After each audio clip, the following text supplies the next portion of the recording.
Vis emmurés, encerclés de barbelés.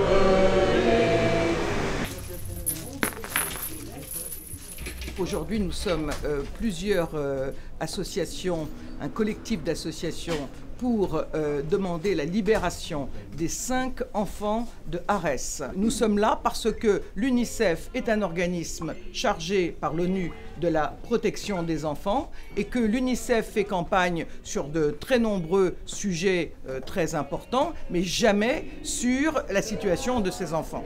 Je suis devant l'UNICEF parce que l'UNICEF est un membre de l'ONU, c'est une rame de l'ONU, que l'UNICEF s'occupe du malheur des enfants dans le monde et que l'UNICEF n'a jamais rien fait pour les enfants de Palestine.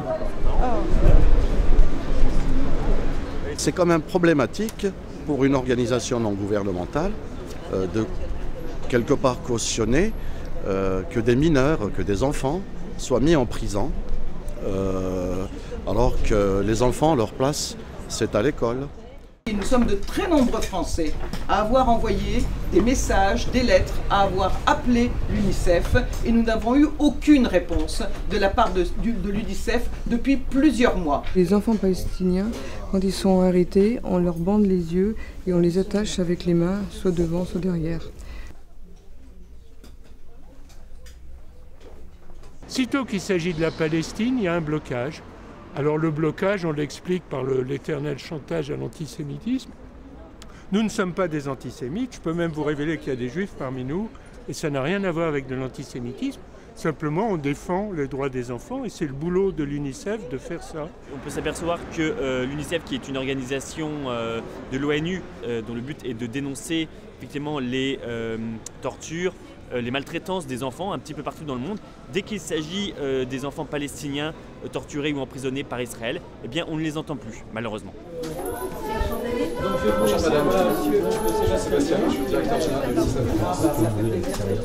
Récemment, je n'ai pas pu me rendre en Palestine, mais je reçois les rapports de Defense Children International que vous connaissez, avec qui vous devez travailler. Voilà, et qui eux aussi nous ont dit qu'ils étaient étonnés de rien voir en France de votre part sur ce sujet-là. Mais vous avez vu qu'ils viennent d'être condamnés à 15 ans de prison, sans preuve, sur la foi d'aveux obtenus sous la torture. Et ils ont signé des documents en hébreu dans une langue qu'ils ne connaissent même pas, qu'ils ne comprennent pas. Je ne ferai pas de communiqué spécifique sur la situation d'enfants en particulier.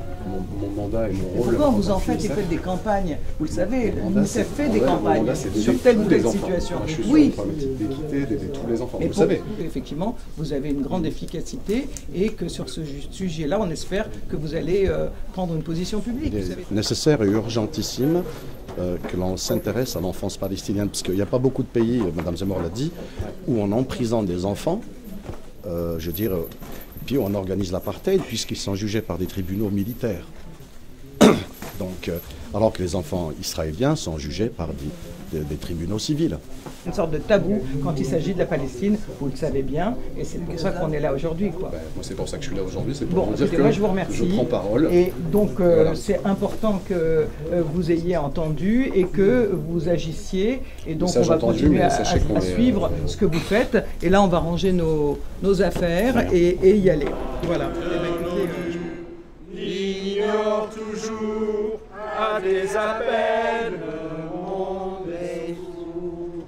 Toi qui te bats, toi qui résistes, malgré l'indifférence, ô Palestine, terre résistante, tu seras tout.